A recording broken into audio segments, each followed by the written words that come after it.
corned beef and cabbage. This was super tender and fell apart. My brisket was 3 pounds. I bake mine in a Dutch oven or oven-safe pan. Takes 3.5 to 4 hours. You don't have to, but I cooked mine in the oven and I had to keep liquid in the pot so it didn't dry out. In a bowl, add 1 tablespoon brown sugar, 1.5 cup ginger ale, then 1 tablespoon of honey. I forgot to oil my tablespoon. I would have saved time getting the honey out of my spoon. Then 1 tablespoon balsamic vinegar, 1/2 teaspoon salt and pepper, 1/4 teaspoon garlic powder.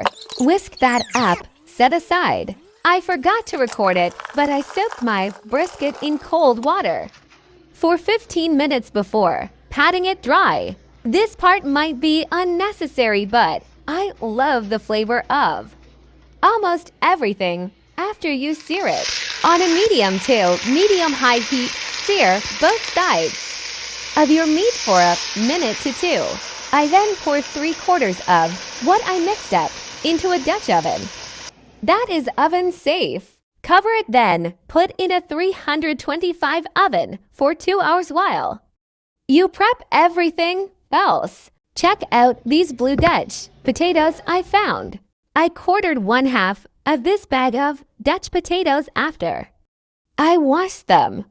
I also sliced peeled and washed carrots into diagonal chunks. Those also go into a separate oven-safe pan or baking sheet. They can be combined with the cabbage and onions as well. I cut half of a green cabbage into quarters after removing the core. I tossed all of the veggies in olive oil and salt and pepper. I just dipped the outside of the cabbage in oil. Then roasted all of the veggies about 2 hours into cooking the beef.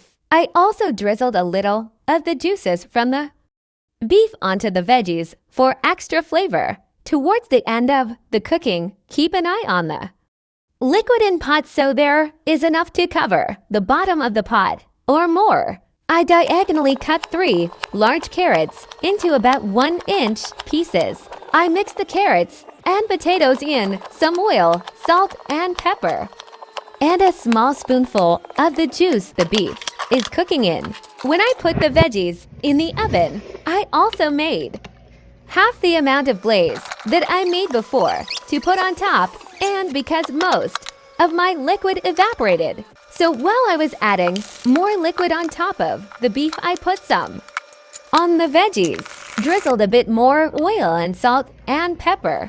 The carrots took longer than everything else, as expected, so you could put them in a separate pan. My 3 pounds brisket took 3.5 hours at 325, and I let it rest for 15 to 20 minutes before slicing. Now you can decide if you want to mix it all together or leave everything separated. I drizzle juices from the brisket on top. Please like and subscribe.